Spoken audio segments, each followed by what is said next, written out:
Thank you for listening to The Afternoon Pint. We are an independent podcast and we need your support. Please take a moment to hit that like, follow, and share button. Email us if you have an idea or suggestion for the show. Please send your feedback. We'd love to hear from you. Cheers. Cheers. Cheers. Welcome to the Afternoon Pint. I'm Mike Tobin. I am Matt Conrad. And who do we have with us today? And I'm Basam, the founder of Tahoor's Creative Marketing. Welcome to the show, my friend. Basam, very all much. right. Thanks for coming. I know this was kind of last minute. Kind of, you know. But we had an opening. I had you kind of on my radar to come on the show and talk about your story. And I was just like, you know what? We had an opening, and I was like, I'm going to take a shot and see if you were available. And you were. So thank you. Yeah, and we're at we've unlocked a new location. I always like saying that when we're at a new Yes, spot. So where are me we too. at today, Matt? So we're at the Quinns Arms. So really cool spot. We're in there snug, which is awesome. And like has pretty good kind of sound, I feel. Yeah. Well, they claim to pour the best pint of Guinness in the city. There is a golden monkey holding a light bulb in this snug, which is pretty cool. And Yeah. a ship. It looks pretty awesome in here. I don't know what's behind me. The golden monkey's behind you, my friend. There's nothing behind you. Yeah. But they have a great whiskey bar over there, and I've eaten here, and they actually have some cool, interesting food here Yes. for like an Irish type of pub. And I'm having a proper Guinness pint. Yeah. And I Me like too. Guinness because it shows the calories, right? I can know how much because I'm still trying to get smaller. And it's working. Yeah. It's working. I'm getting smaller. And a cool fun fact is we found out that the chef here is flying out to the Olympics to cook for the Jeez, Matt, Jamaican. you don't even acknowledge what I say. You're supposed to play along a No, little I'm not bit. You playing with just that. keep going on about other stuff. Like, bring it back to the center. Come on. I don't talk about people's weight. Oh, okay. Yeah. Weird. It's not important. Wow. Well, you should say, well, what are you doing, Mike? What's your secret to losing a few pounds? Oh, okay. What's the secret, Mike? Eating less. Thank you. Wow. That's the secret, ladies and gentlemen. All right. So back to Basam here. So, all right. We're going to set up a quick little thing. So you've immigrated from Kabul, right? That's right. Yeah. When did you come over? Let's go like early stages. Like tell us a little bit about life back in Kabul. Yeah, so I had a marketing firm back in Kabul, Afghanistan, the capital of the country. And whenever the regime of Afghanistan changed, I immigrated to Canada on September 2023. I think that was the best decision of my life. Yeah. And I came to a lovely city called 2023 Halifax. you came. That's right. cool. So just shy of 3 years ago. That's correct. Yeah. Halifax by choice or Halifax because that was the place to go? Threw a dart on a board. Yeah. Well, I kind of had this kind of like idea to go to a place where I can grow and I can have some peace. So the best place was Halifax. Cool. And like this is the place where it has like a lot of potential in terms of business. Yeah. And it's really good spot to grow a family, to be peaceful and enjoy the ocean and How did you learn all that stuff in Afghanistan, though? Like, how did you learn about Halifax and all those metrics and stuff like that in Afghanistan? Because I would have thought that Halifax is not on Afghanistan's radar. Yeah, so that was a part of the application process that the government of Canada proposed us to come to Halifax, and that was like a part of the PR process that I applied to. Okay. And whenever our application was approved and the Canadian government shared this spot for us, and they said that, would you like to go to Halifax? And I did a kind of like research. I was like, yeah, that's the right spot, and that's the place where I want to go and where I can belong and I can start. Any my regrets, though? I mean, Vancouver, Toronto, all these other awesome Oh, places to pick, and now you're here. It's like cheapers. I really should have studied the map better. Are you happy here? Well, if you're coming from a background that you live in a very large city, you're probably gonna like not miss a lot Yes. about the big cities because it's too much crowded. It's a fast-paced environment. You don't have time for yourself, for your life, but you just need to work and work and work. But And you like it here. You like the fact you can breathe, and That's you know, right, yeah. there's a small city, but there's also a lot of beautiful country. a small city, but big hearts. Nice. Yeah. You know what? I was reading a post that you put up on LinkedIn, man, and this is one of the coolest things about one, just following people who have come here from other places in the world and just talking to people, but people who are immigrants here, is you had a post up a few weeks ago about, a near-death experience that you had driving in the back roads of, Nova Scotia, New Brunswick. Okay, tell us that story. What's that about? And Yeah, that's right. honestly, it touched me, man. It really did. It was a really, really cool post. What was the story? Yeah, so let me share. And this is a kind of like a secret, so I wanted to share it in here. So I'm a bit afraid from the highways.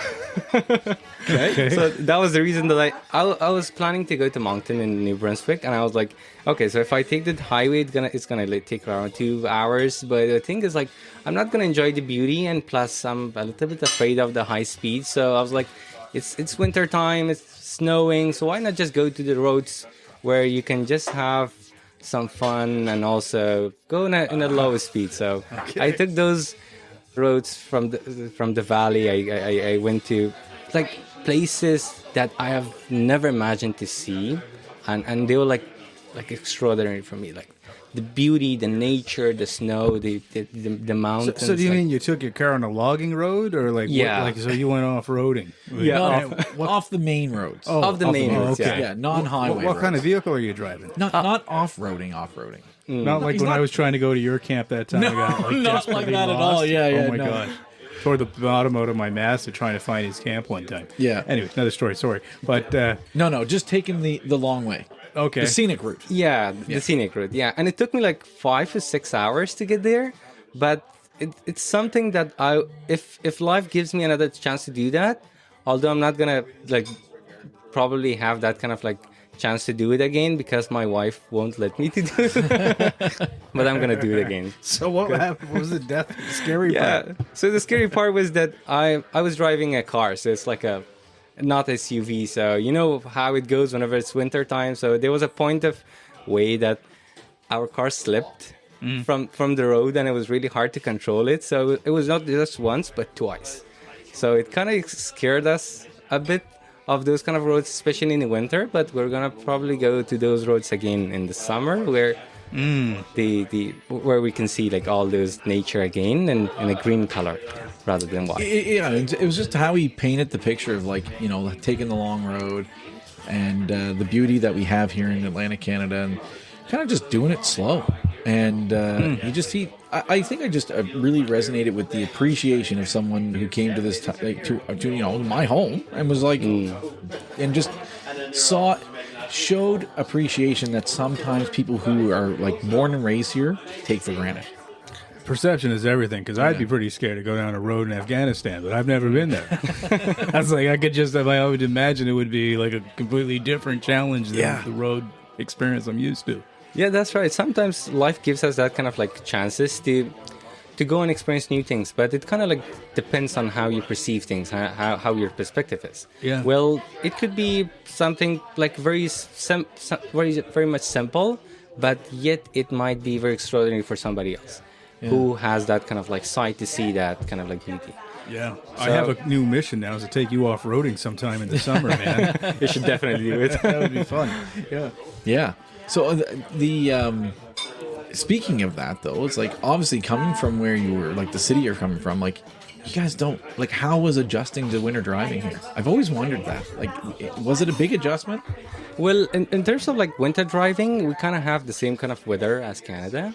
But the only difference is that in here the weather is much more humid, but in there is like more of a dry winter. Yeah, Makes sense. Yeah. But we have like a lot of snow. We have lots of mountains. Like the roads are kind of like the same. So but it's not that much hard to adapt in terms of like the weather, but it's good. I mean, like we always love and appreciate what we have. So every season of the year has its own beauty. So whether it's summer, whether it's spring, whether it's winter, you gotta see all the beauties. I got a car question for you. Yeah. What's the insurance differences from Canada to Afghanistan? What was the difference in price? Yeah, so in there is no insurance, so it's like all free roads. Like just Wild West. Just good luck. Wild West. Yeah. Yeah, you can do whatever you want, but there are certain rules that if you have a kind of like a crash or maybe an incident happening, you got to pay. Like it would be like based on the judgment of the traffic,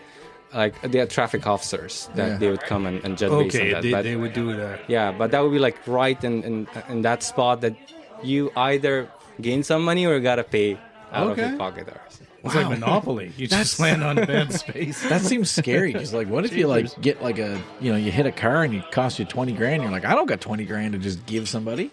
Well, in that case, like they kind of like have this kind of like process that you can put something as a what can we say, like a grantor or something Like, similar. okay, yeah. Something that you can put as kind of like collateral that you can come back and pay the money. So that could be like an ID card. That could be like something very much precious to you. So I total your car, but I can't pay. So then I would pay you like X amount of dollars a month, work out an agreement of some sort with the other driver? No, but not like that. But that would be like if you cannot pay, at least you have a friend who's a mechanic that you just go to that friend of yours and you would take that car, and that friend of yours would repair that car, and then you might have your own kind of like agreement with your friend, and you can pay them back. So they're like kind of like doing the loans basically at the mechanic shop. Yeah, that's right. Cool. Wow. Okay.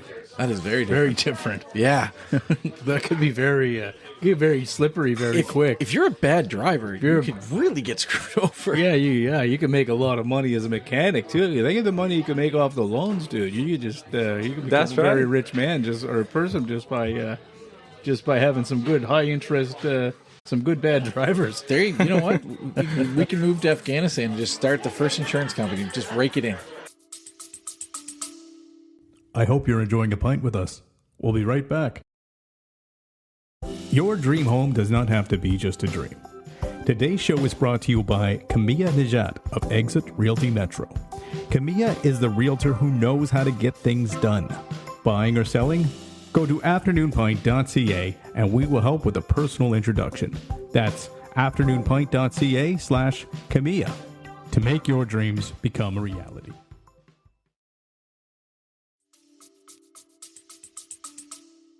No, I think just start our first mechanic shop. Fix the vehicles poorly and just rake in the dollars, right? Sure. Yeah, Yeah, the dollars are good. get in there with a low percentage. Yeah. Beat the competition. There you go. Insurance. We'll invent our own insurance out there. Yeah. There you go. So you went to university in Afghanistan. That's and right. You took marketing.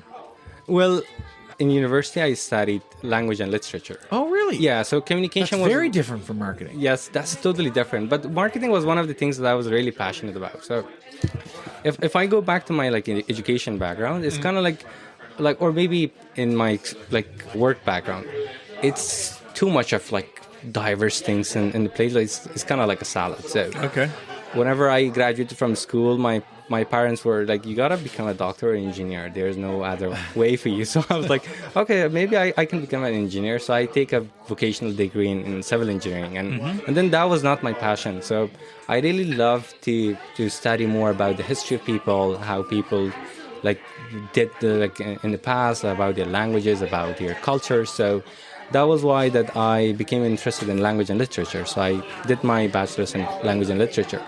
And afterwards, like I was very much interested in communication part of it. So I took online courses in marketing and then became certified by Google, and then like took a lot of like other courses like and it kind of like started from that point that I understood that marketing is the thing that I want to do. So yeah, cool. What do you think drew you into marketing? What's so appealing about it to you? You know, from a perspective of maybe when you initially became interested in it.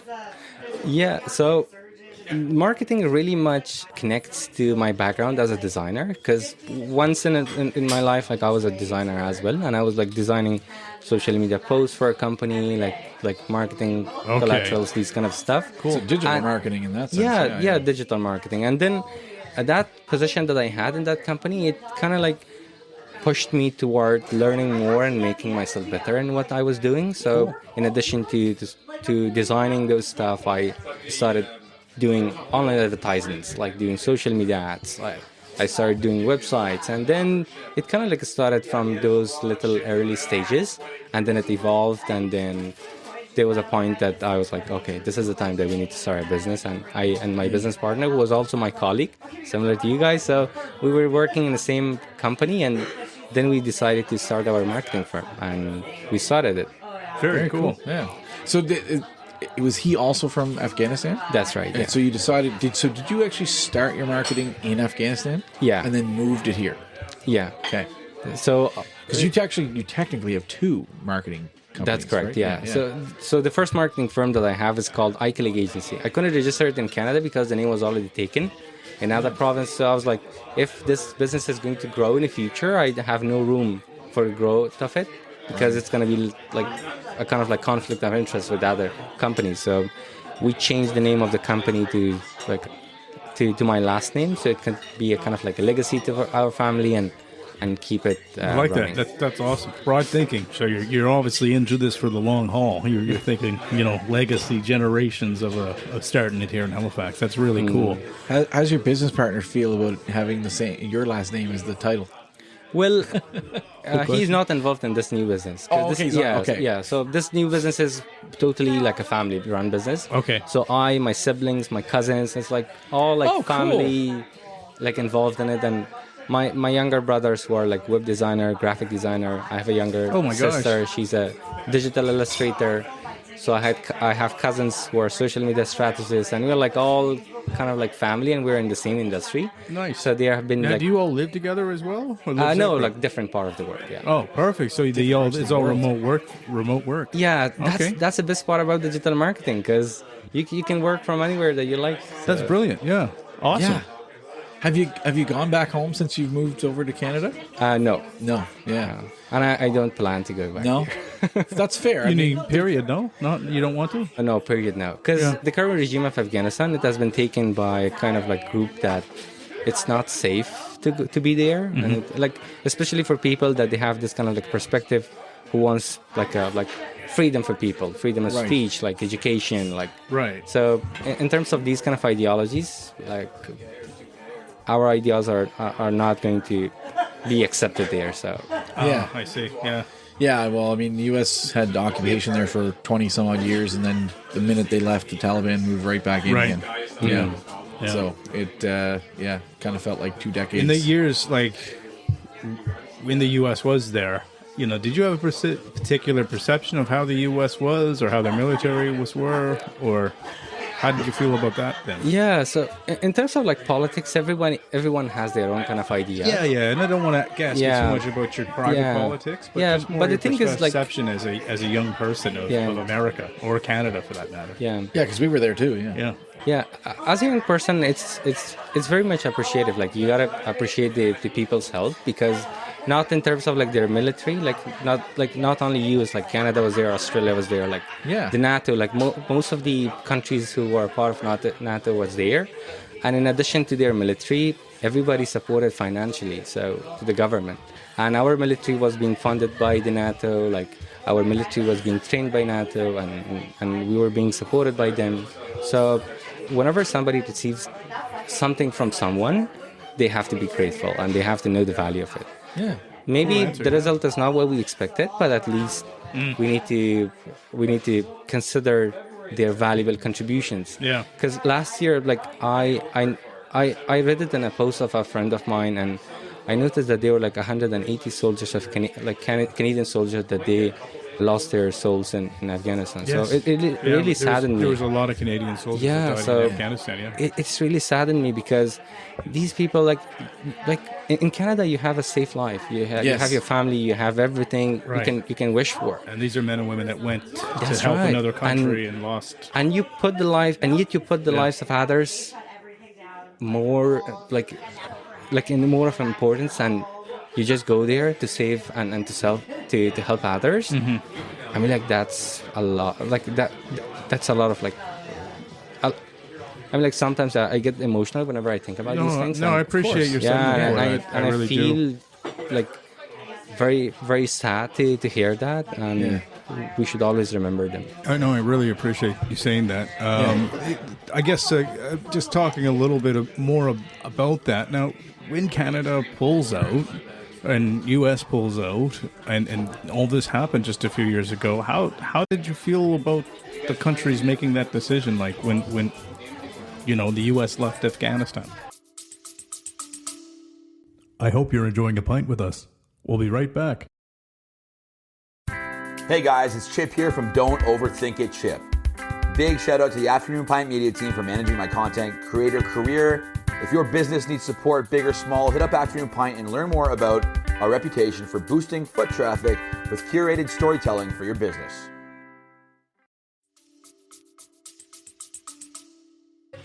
Yeah, So the people doesn't have any kind of decision making power. Mm-hmm. It's all like the parties. It's all the military parties that they were there. So Right. the parties that we had, they for a couple of months they were like fighting against the Taliban, but it couldn't.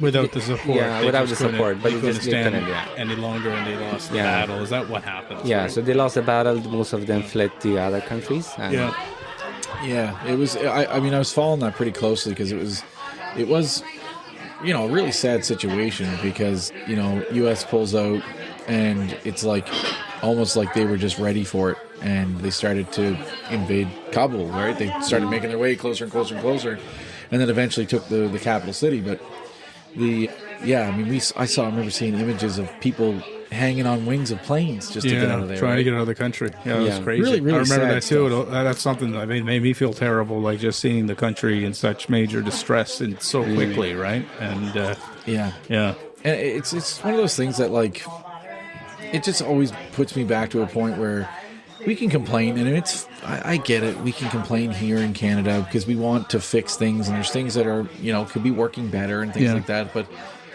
my God, like we have it so good, and sometimes it just takes people. not perfect, but we got a lot of great stuff going. Yeah, like it just takes people with your experience to remind us, man, you got it pretty good, right? yeah, Right. I think Canada is the best place to live, and it reminds me of a movie. So let me share this story because it's really like fun. Yeah. So there was a movie that there was like a spy, and it was a Hollywood movie, and this spy, kind of like his identity was blew up, and his enemies knew who he was. So he called his friend, and he said that, "Hey man, like prepare my passports. I'm going to Canada." So there is something in that scene of the movie that you would understand that why Canada? Why not just other parts of the world? Why not just he could have said that I can go to another state. I can go to Mexico. I can go to like Europe. I can go to somewhere else. But why Canada? So there is a reason behind everybody chooses Canada, and that's the safety, the freedom. In here, you feel valued, you feel respected, you feel belonged. So, Do you think it's a little bit of isolation as well? Like that people feel a little isolated from the rest of the world in Canada? Like, because that's the narrative or perspective in my mind when someone says, "Take me anywhere, take me to Canada." I just think they're trying to get away from everywhere else in the world, and they think they'll never be found in northern Canada. that's how I feel like the Hollywood perspective would be for me, but it's a totally different take. Yeah. I mean, World War Z did end up in Nova Scotia to hide from the zombies. yeah, right. Where would the zombies So- not go? They hate Nova Scotia. lighthouses. Yeah.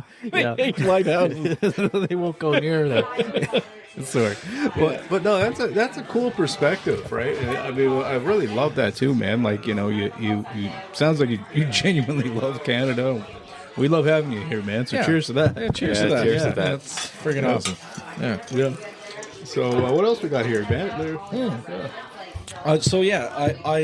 We covered off a lot of the where, why, what, when, and everything. But I want to talk about your business. So you started a business, obviously in Afghanistan. You brought it here, but it's not like you're starting a new life here. So this is what's amazing about immigrants, especially entrepreneur immigrants. You guys come in, you have to start a brand new life in a whole new different culture, which is already scary enough. Like some people move provinces and you're like, what am I doing, right? You guys are moving, whole new different culture, and then you also bring like an entrepreneurial spirit, a money generator. It's really respectable, right? And take me through like what that's like, because you shared something recently about networking recently. that's right, yeah. Like, talk about what it's like for like you land in Canada, nobody knows who you are, and you're like, listen, I'm like this awesome marketing guy. Everyone should know who I am, but nobody knows who I am. Like, walk us through it. Yeah, so it's a very interesting story because whenever I landed in Canada, the first thing that came up to my mind was to find a job. And I was like applying here and there. I sent like 10 resumes or 10 applications per day, and it never ended to an interview. It never ended to a success for me. So I was like, okay, so this is not the route that I need to go. So I need to just choose another path. And that was the time that I noticed that, okay, so I have started a brand new firm back in like 2020. So why not just I cannot do it in here? So Yeah. I started learning about how business works in here. And fortunately, I was very grateful to connect with the right people. So I reached out to business navigators. It's a very good division of the government of Nova Scotia. They're helping a lot of entrepreneurs. Like a huge shout out to them. They have helped me a lot. I reached out to COA. I reached out to ISENS. I reached out to, there was another organization based in Ontario, Mennonite. So I reached out to them. And I had several business counselors, business mentors. And during that time, they were telling me the right ways of like how to register a business, what were the structures of it, like how to start a business, what's the difference between doing business in Canada and the rest of the world. So during that time, I learned a lot from my mentors, which I'm very grateful from. And after that, I started my business and I registered my business. I learned about the taxes, I learned about the structures and everything. But then the hardest part of the business in here was like getting clients. Yes. Because it wasn't the same as we did back in there. And whenever we wanted to have some clients, we just run some digital ads and clients were coming in. Yeah. But in here, it wasn't like that. There was... Oh, interesting. Yeah, so there you was... could run an ad back home, people would answer it, but here you threw an ad out and you Yeah, get nothing. so... Okay. Yeah, so in here, there was a barrier. And the barrier was the trust. There wasn't enough trust between me and my potential clients. So I reached out to my business mentor and I asked him, okay, so what is the solution? I am not getting any clients in here. And he was like, go to some networking events. That's the only thing that I can tell you right now to do. Yeah. So I started from Central Library of Halifax. I met Deline Allen. She was also in your show. Yeah, she was. Shout out to her. She's a lovely lady. She really helped me a lot to connect with the right people. Amazing. I joined BNI and then afterwards I joined Halifax Chamber of Commerce. And things got started to loading in, but it was burning me out because I was attending like here and there all networking events, and from that point of life until I got my first client, it was really hard because you have to meet people for several times until they trust you. Right. Yep.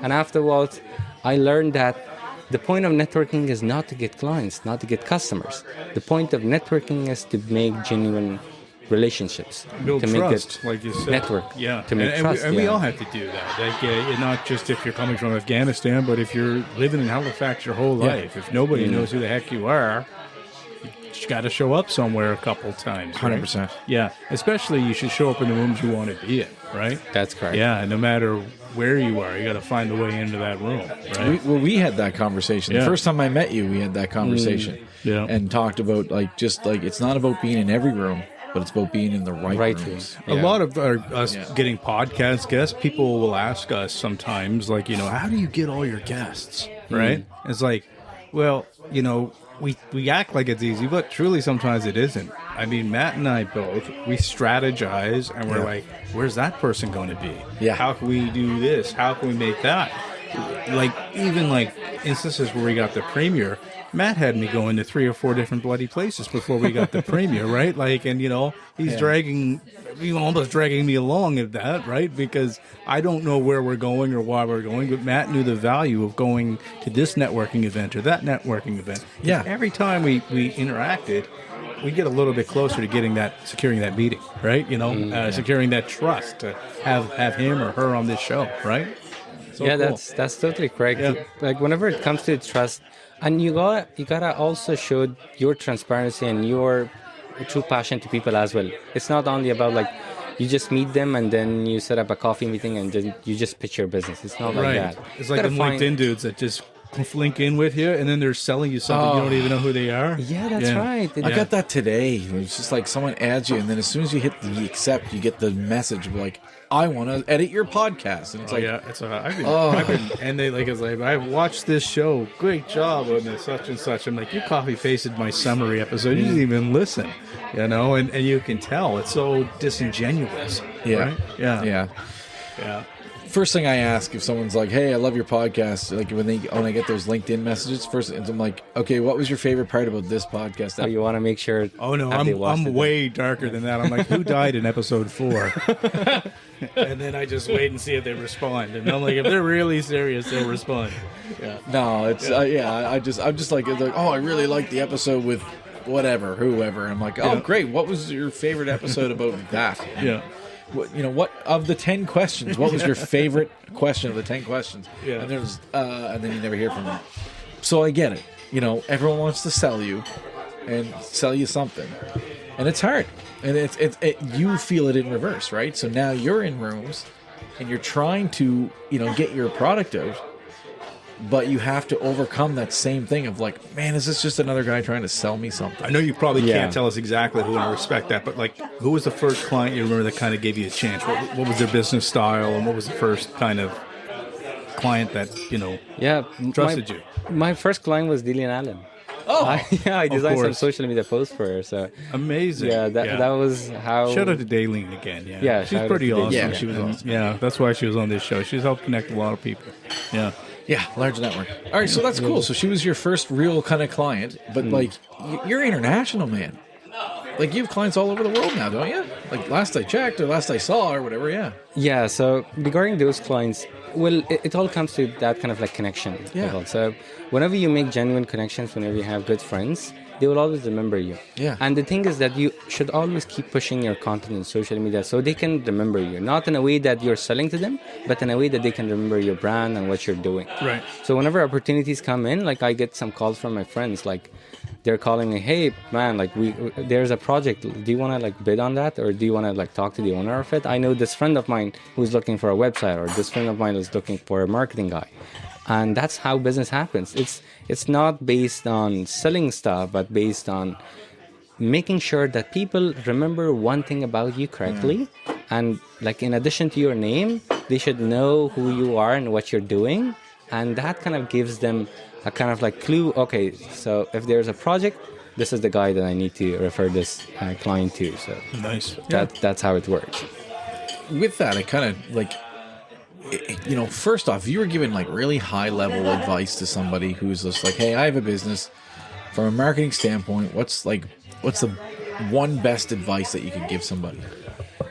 If I can give one best advice for someone who's looking to do marketing for their business, it's that you have to do a customer's persona. So you got to understand your customer, who they are, what's their age group, what are their interests, and which rooms are they, like, so you can go and connect with them. Yeah. What are they looking for? I made a post regarding the networking a few days ago, and that was one of the points that I mentioned in my post as well, that you should not go to the rooms where you think your clients are, but rather think it from a perspective of your client. Let's say I'm a service provider. Where are other service providers that similar to me are going to those events? So I should avoid going to those rooms. Instead, if my clients are... So you should avoid going in the rooms your competitors are in? Is that what you're saying? Yeah. Yeah? Yes, Why is that? So if you're going to a room where all of the people in that room are selling something, there is no buyer in that room. You end up meeting sellers. Okay. But the real customers are not going to those rooms. The customers are somewhere else. Let me give you an example. Okay. So there's a company there's a company that they export like lobster, or they export fish from Nova Scotia. Okay. So those companies are not coming to specific events in here and there to network. Where are they going? They are going to those events to meet the officials that they can help them to export. Right. Because they have something in their mind. They're looking for something they need. So you got to think it from their perspective, not from yours. Okay. So you got to show up in those rooms.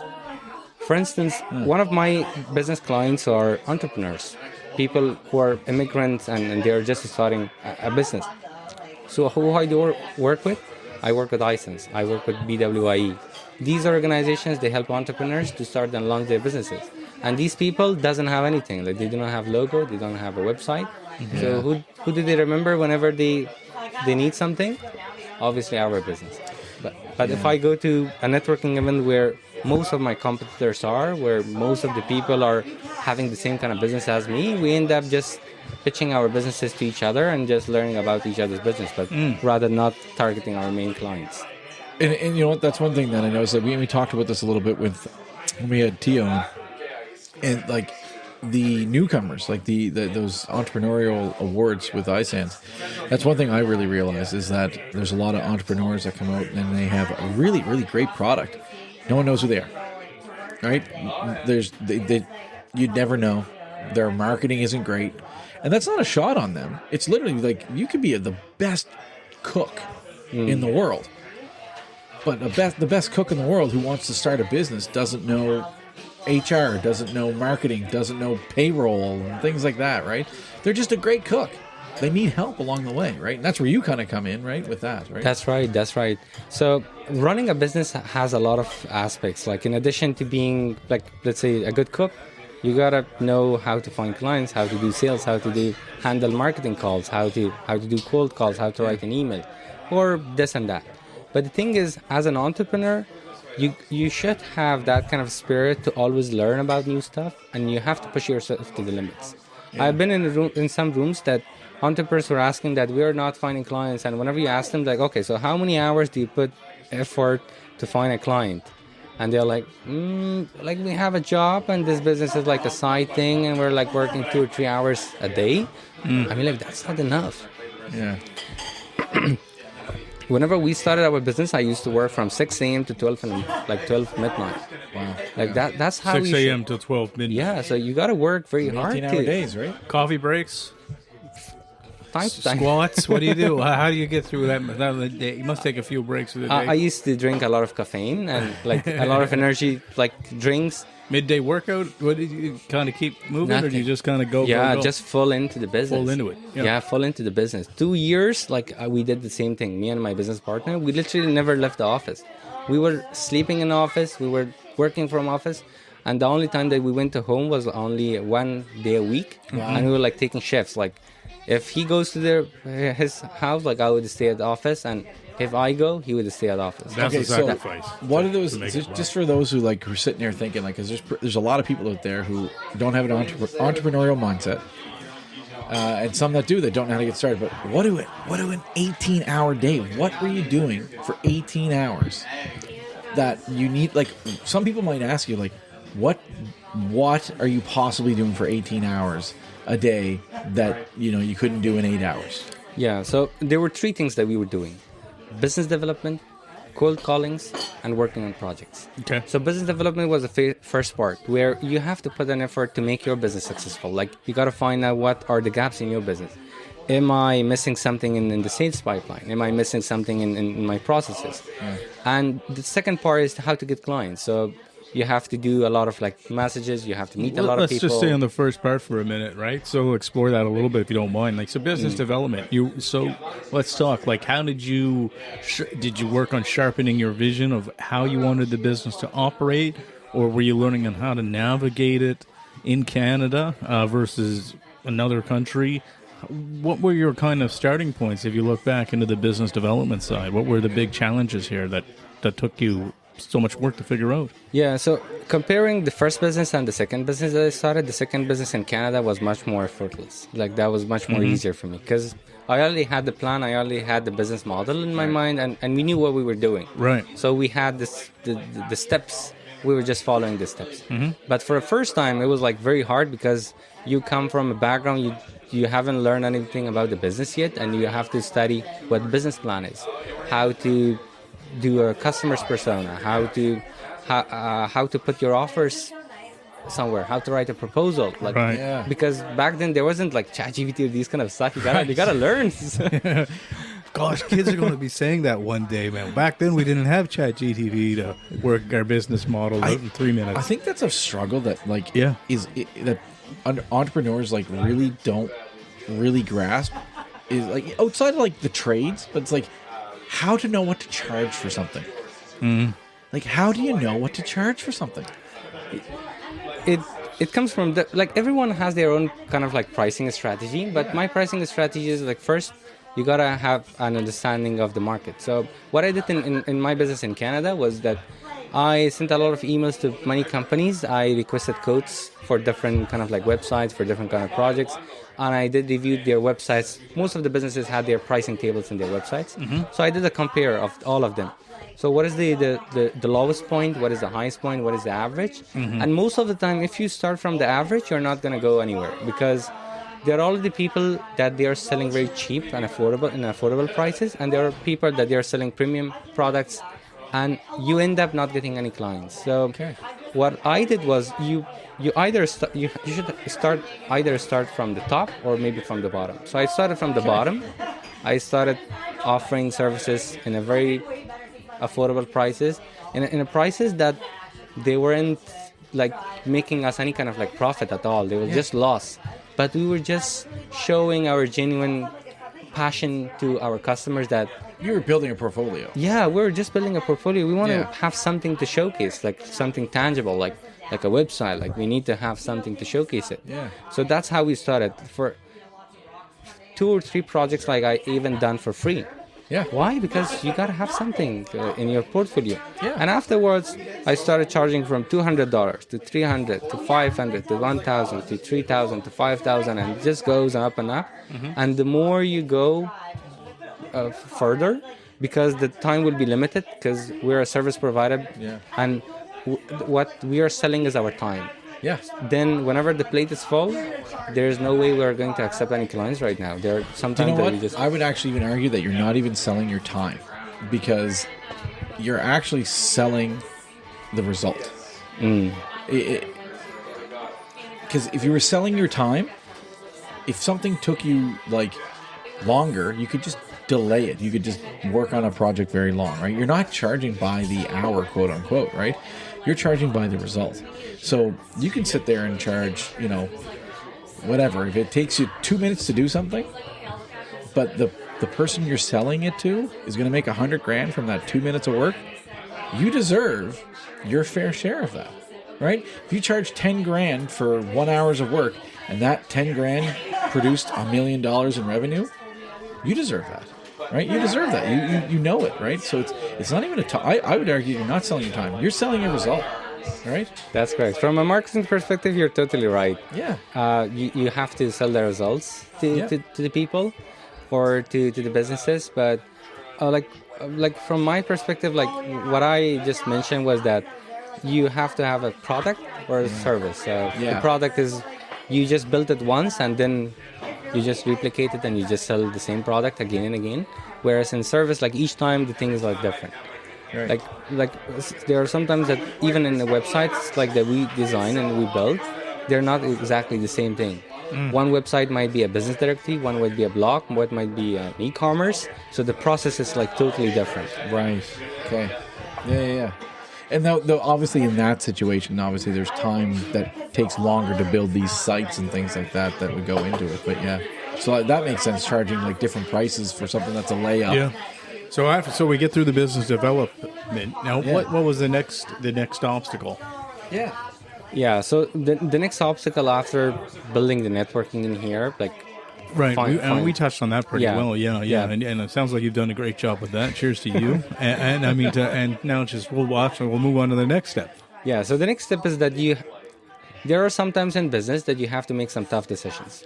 Either you stick with the same direction that you're going, or you have to change the direction sometimes.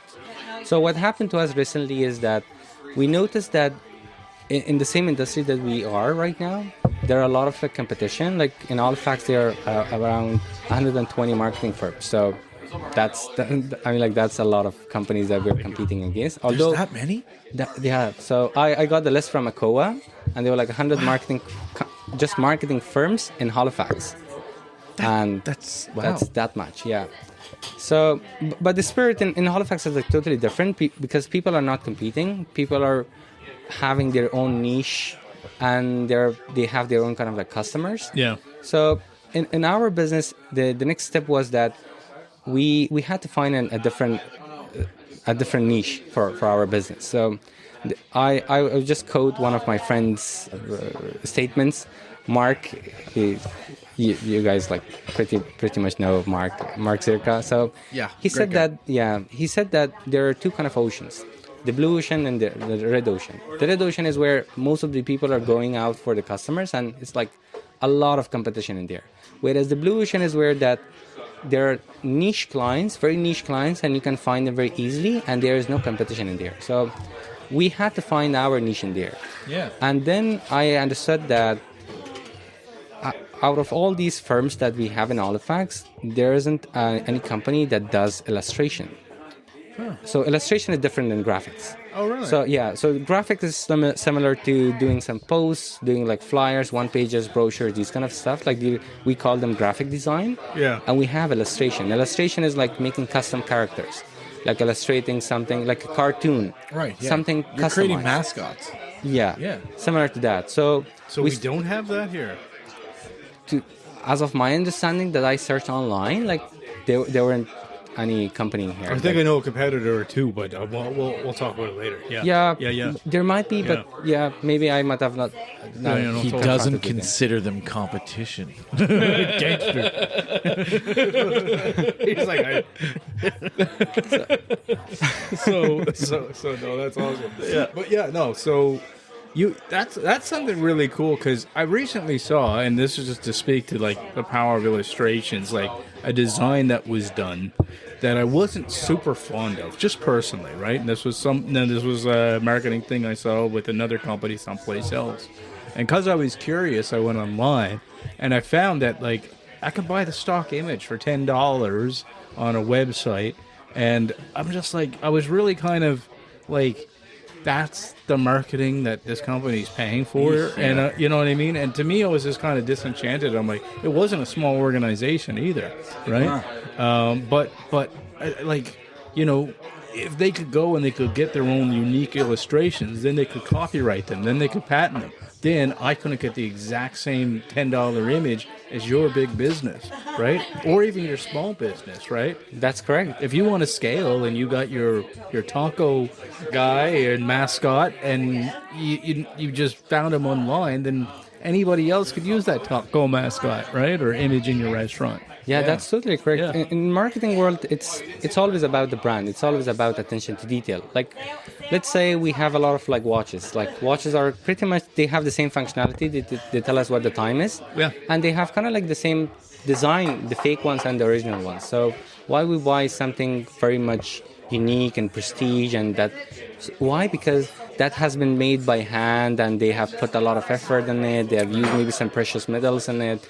There are a lot of attention to detail in that product, and that's what it makes it precious. Mm-hmm. Right now in the marketing world, like you can purchase a subscription in Canva and you can have unlimited designs for your social media posts. Right. There are subscriptions like with AI softwares that you can just say a word and it can generate a plan for your 6 months. It would design it, it would post it, it would schedule it for you. Yes, but really you're just going with the crowd, with the flow, but there isn't anything unique about you. You cannot stand out in a crowd. Mm-hmm. Yeah. If you want to stand out in a crowd, you have to do things differently. You have to go different routes. Mm-hmm. So although like these designs are pretty much easy to do online, pretty much easy to do it with AI, but if there's a company that it's doing it customized and you have it in a way that there's no way you can find it on the internet, mm-hmm. you stand out. Yeah, and then do you help? Like, so if I went to you for work, would I be able to then still copyright it so I could use it exclusively, or would you? Definitely. Yeah, so it'd be mine to keep. Yeah. So our process is different because whenever we're designing something, whenever we're doing an illustration, it starts with the sketching process, and then it goes to like. If it's like a big thing, it has like a storyboard, and after that we do the illustration, and then we do the refining part, and then we have the final product. And every stage is recorded. Every stage, like we take pictures of it, we take videos of it. Every stage is recorded, and that's how you know that it's something unique.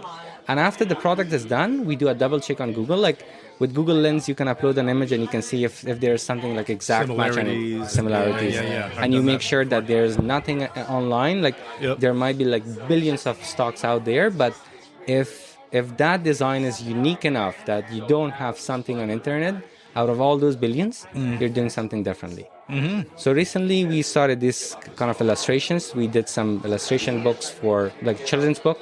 We did some illustrations. Oh, cool. Can you tell me the book or no? There's a book that we had done in Bermuda. Okay. So it's called The Little Colorful cricketers. Okay. So that's one book that's currently we're working, and the storyboard is finished, and we're cool. currently in the phase of doing the illustration part of it. There was another book that we have done it in Halifax, and it's going to be published very soon as well. The name of the book is The Splatter Family. So it's going to be Who's the author from Halifax? So the author is called Charmaine Beals. Okay. She's a wonderful writer and an author. So Awesome. we did that illustration, and now it's in the process of being published. Nice. So I have a partner in that business as well. You might have heard the name of Keontae. So Oh yeah, yeah. So he has a publishing company. In addition to that, he does a lot of like books and stuff. So we got So to is Keontae only still doing children's books, or is he doing more than children's books? Oh, he has a lot of businesses. Yeah. I know he's got a lot on the go. Yeah. He was on this show too, actually. Yeah, Way so- back with first season, actually. Yeah, Yeah. really nice guy. Early on, yeah. Yes, really nice person, and she's just like my brother. So Yeah. we're like always like talking with each other. So Oh, cool. we built this kind of partnership that he has this publishing company and we have this illustration company, and we Yeah. kind of like help authors in Nova Scotia and in Atlantic provinces to bring their vision into life. Nice. And we do children's book, and we're going to start like some new projects and some very fun projects. So it's going to be an amazing starting point for us. That's awesome, man. So before we go on to 10 questions, I'm going to ask the question that, you know, everyone would ask or maybe think of is AI. Are you worried, you know, in terms of like, does it pose any threat to what you do? I feel like this is a theme every single week now. It feels like it, but you know, it's Yeah. a big thing. But I mean, in this particular case, I think it's really related because like some people think that AI can replace what you do. Why do you think it won't? AI could replace us. Not now, maybe in 5 years or maybe in 10 years. We are a bit scared, but we are making sure that we are adapting AI in a way that it wouldn't replace us at all. So whenever it comes to AI takes all of its data from its data sets. So whatever is out there, it just copies and pastes things, and it just combines things. There's something missing in AI, and that's called creativity. Yeah. It can do a lot of perfect stuff for you, like a lot of perfect jobs, but it's not something new. Somebody in another part of the world, if he or she or they ask AI to do the same thing, it would do the same thing for them. Right. So that's the and part. that's a problem. Yeah. That's a problem. big time. Yeah. Yeah. That's the thing is like I think the biggest thing why AI is not a threat is like anything AI has never like invoked a emotional response from me. But commercials or advertising or campaigns of people who have felt a certain way, people who feel do, right? They go out and they can relate. People can relate. And it's like they can pull at your heartstrings. They know how to make you relate. And a computer just can't. That's right. That's right. Cool. Yeah. Yeah. And the other thing about AI is that whenever you fully rely on AI, it's gonna give you a product that it's not like sellable. It's not something that you can just like go out there and For AI to create a product, it takes a Yeah. ton of interaction and a tremendous amount of hand-holding and guiding boy, does never. and prompting and knowing how to use it. And it's, and to use AI well, I just saw this recently. It's very akin to almost using an instrument. You got to learn that's how to right. play it, right? I'm sure you can do the. Sure, everybody can play hot cross buns on a piano, but to really get an orchestra out of it, you're going to have to work for a little while and That's really right. understand its intricacies. So, and every one of them play a little bit differently. I also that's heard great. what was it? I read an article like a week or two ago that like some animators are actually going back to like hand drawn. Well, they are making I think it's a Disney movie, Matt, like the first one in ages that they're going to go back to hand drawing a Disney film, Yeah. which they haven't done since Lion King, Yeah. right? Yeah, probably something like that. Yeah. Makes sense. Yeah. Old Timon and Pumbaa. It's fantastic. Hakuna Matata. You know that song? yeah. All right. Yeah, so, no, So that's great. That's our AI. We had to have that conversation. I'm sick of it. I want to retire AI and not talk about it the rest of the year. Maybe we Oh, can do either that or just replace me with AI, and then I can just, drink at home alone. You're working on that. Yeah, I'm already working on that. Yeah. But, So let's move into 10 questions. We got Okay. Sure. Our fun 10 questions, kind of like semi-speed round. You can take some time to think about it, whatever. But all right, do you want me to start or do you want to start? go ahead, buddy. All right. So we'll start question number 1. So what is your guilty pleasure TV show? Guilty pleasure TV show. Yeah. I mean, that could be a very hard question because I rarely watch TV. It's been like 7 years that I haven't watched TV. Are you kidding me? Yes. You're missing a lot of good TV. That's the part I'm missing. I highly recommend you watch White Lotus. Dude, it's 12 to 6 a day. Like, he's putting in hours. No, I know. Got time for television. My gosh. Yeah. So it's been like 7 or 6 years that I haven't watched. Like since the day that I started my business, I left TV. Let's scrap that question. We'll stay on the theme, though. Give us any kind of leisurely activity that's your favorite thing to do. Yeah, so the leisurely activity that I'm really addicted to is playing chess. Okay. On my cell phone, yeah. I'm starting to think you're AI, bro. I like chess. Chess is great.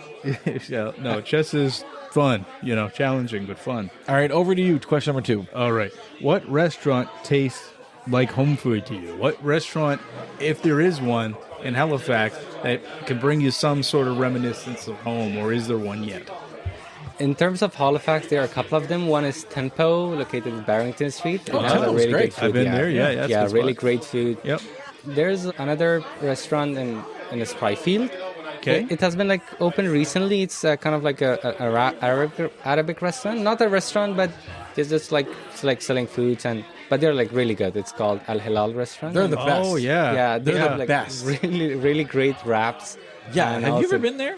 That's the one that was Tarek's, right? That got flipped over? Tarek's, yeah, that's it used right. to be Yeah, Tarek's. yeah. I mean, they always existed. They were a butcher shop behind Tarek's. Yeah, yeah. But they actually have a storefront now. I haven't been Yeah. in there since they moved up front. They I've been there make before.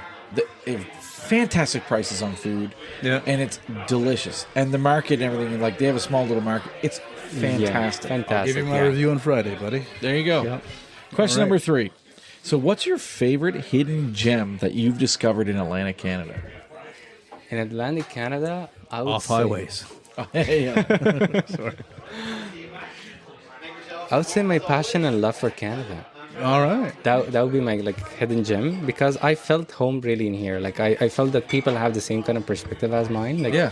Like I really get along very well in here. So that's the love and Good answer, dude. for this country. It's a great answer. All right.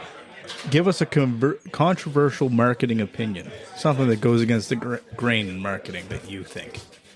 Yeah, a controversial marketing point that I could share could be something related to AI. And that is that most of the people that they're in our industry, they think that AI is going to replace them. However, we think that if you blend your own art, if you blend your own creativity with AI, that could be a perfect thing. Because like from time to time, like whenever we're doing websites, like whenever we're designing something, we do the designing, but the development, the coding, I mean, like that's the part that you can like leverage AI a lot. So that's the part that some people are missing because either they totally rely on AI and tells AI to like generate everything for them, or either they just do it by themselves and never go to AI. But a little bit in balance, like that could be like a sweet spot that every business can use and leverage it, I think. Cool answer. So question number 5, if like all social media sites were deleted in the world except for one, you could only save one, which one would it be? LinkedIn. I had a funny feeling. How about you? For me? Yeah. I'm curious what you'd say. You're the biggest social media person I know. I mean, if I'm going by bias, I'd probably pick Facebook. But Yeah. I mean, I get it. Like, you know, I'm also 40, so I mean, I'm not 13. Yeah. And it's what I have the biggest following on. Yeah. So I just, yeah. Nobody follows me on there. I don't think anyone does. But Reddit be my number one pick. Yeah, you're insane. Because I hate Reddit. it's just such a shit show, and I just think is a it's shit show. very amusing. So I can so read negative. it and laugh, and I just read it and I laugh and I say very little. Right? You know. See, I'm But- not even on Reddit. I find it too I negative. find for me. I find it incredibly interesting. Well, no, I mean, there's plenty of places that aren't negative on Reddit. I don't have a very negative Reddit experience at all, except for the Halifax one. That could get pretty See, gross. But you can hide your identity, and I don't think you should be able to hide your well, identity. yeah, on social media. I don't really have my name out there though. I have like an acronym. but I'm not really posting. I'm not saying any comments. I have nothing to say. You just enjoy reading. I just enjoy reading and I laughing. know, but I think that's the problem. Sharing I it think with there people. should be accountability on what you say, Oh, okay. and I think you should be traceable. Yeah. Yeah. I Did do. somebody hurt you on there, or what happened? No. I know. I've never been on outside of. I only go on Reddit when you send me things. So I honestly, it's just you can say horrible things, and then you're. My social media experience are vastly different than him. He sends me a bunch of like weird political stuff, and I send him like a dog from the 80s that was in. There was this movie that was made in the 80s, right? And this was back before CGI, so every once in a while they had to put a man in the So dog weird. costume to carry out the dog's act, and the dog was like a detective, and it was the funniest video I've ever seen. I kept watching it. Yeah. I know. But I guess again, I'm a very different social media audience. I don't think the right social media for me You have exists. a different taste. What? You have a really different taste. Yeah. I Different just taste is fine. It's just I think if you give a space that people can be completely anonymous, which you can with Reddit, then you're allowing people to be able to say horrible things about people and say horrible things in general. And I just don't think we should condone that. And so I think that freedom of speech is a thing, but also you're not free of consequences. And I think if you're going to say horrible things, you should be accountable for them. And Reddit allows people to not be accountable for them. Yeah. I mean, but maybe also people on Reddit, some of them might just want to leave a little bit of an alternate version of themselves that's equally harmless. That would be fine, but Right? the unfortunate I part mean, is I don't know. not. Yeah, I don't know. So I don't agree with you on that, there, Mr. IDs on everyone. But each their own. I guess. I mean, freedom of speech sucks sometimes, but it's why it's free, right? So I don't think we always need to govern it, right? So even if I absolutely hate it, so Yeah. yeah. All right, question number 6. I think that's you. Yep, it is you. What's something you believed before moving to Canada that you don't believe anymore? Let me think about that, because I've And never. it doesn't have to be anything like, it can just be like gained experience. It has nothing to do with like, being in a different place. Or like that we all like hung around moose or something. Like, Or it could be that we simple live as in that. igloos. You might have had some crazy misconception about Okay, Canada. so let me tell something that's very much common to newcomers. I used to think Toronto was the capital of Canada. Okay, yeah. There you go. That's probably a pretty common one. Yeah. You know what? Toronto thinks they are the capital of Canada. Awesome. All right, question number 7. All right, I'm going to put you, this is a serious question. Okay. Yeah. Putting you on the hot spot. Okay. All right? Okay. You ready for it? Sure. Question number 7 is, what do you prefer, Donair or Poutine? Putin. Ooh. There you go. Okay. I absolutely love it. Yeah. It has a different taste. And like, I love that answer. Like the crispiness and also like juiciness. Like you you're combine killing them, me, it's man. like I'm not eating that stuff this morning, man. Be careful. it's just that's a hot topic here in Halifax, right? What do you think? I love poutine. What about you guys? Donair Poutine. Donair poutine is pretty awesome, actually. If I'm gonna go full on record, I mean, like when here in Halifax, I'm gonna eat Donair because it's the best, and I don't really feel that Halifax makes a good poutine. I mean, my wife's from Quebec, so I go to Quebec often, and then I get really good ones, and they just don't compare here. Okay. Yeah. That's good to know. Yeah, I'd say I'd probably go on the poutine side. Okay. Just it's more like but I love Donair as well, so I do love them both. Yeah, but Yeah. it could change by the time or Yeah, time of the day maybe. calories, how many. Yeah, I guess it doesn't really matter between those two, but yeah. Question number 8 over to you, Tobin. Okay. What's your go-to, or do you have a go-to motivational song or artist or music that you listen to? Someone that really kind of helps center you? Yeah, so I have a motivational song, and it's in Persian language. It's actually an Iranian song that I usually listen to, and it's about selflessness. So it's about sometimes we have to do good things in a way that our benefit is not involved in it. We have to do things for the sake of others, for the sake of community, for the sake of people. That could be anything. That could be like a small thing. That could be like a big thing. But if we have that kind of, I think, perspective, we're going to like go to a lot of like high places like that you never imagine. Like it. Great answer. Question number 9. So, what is the best compliment that you have ever received? The best compliment, there was a networking event and there was a lady that she told me that, are you from Canada? And I was like, wow, that's the best thing that I've ever heard. Canada. Cool. So that was like, it wasn't a question for me. It was a compliment for me. And I really loved it. And that day I was like telling my wife that, hey, that there was somebody that she really said that, are you from Canada? And I was like, that was like the best moment that I'd ever received. That kind of goes back to like, I remember there was a quote that you said about like you're Nova Scotian by heart. Yes. Which, give a little, because I love that. So, I mean, before we get to our 10th question, give a little explanation about why you use that expression. That yeah, it reminds me of my first days in Nova Scotia. So I was mostly walking, like I usually walked in downtown Halifax because I was new to the city and I was like exploring different places.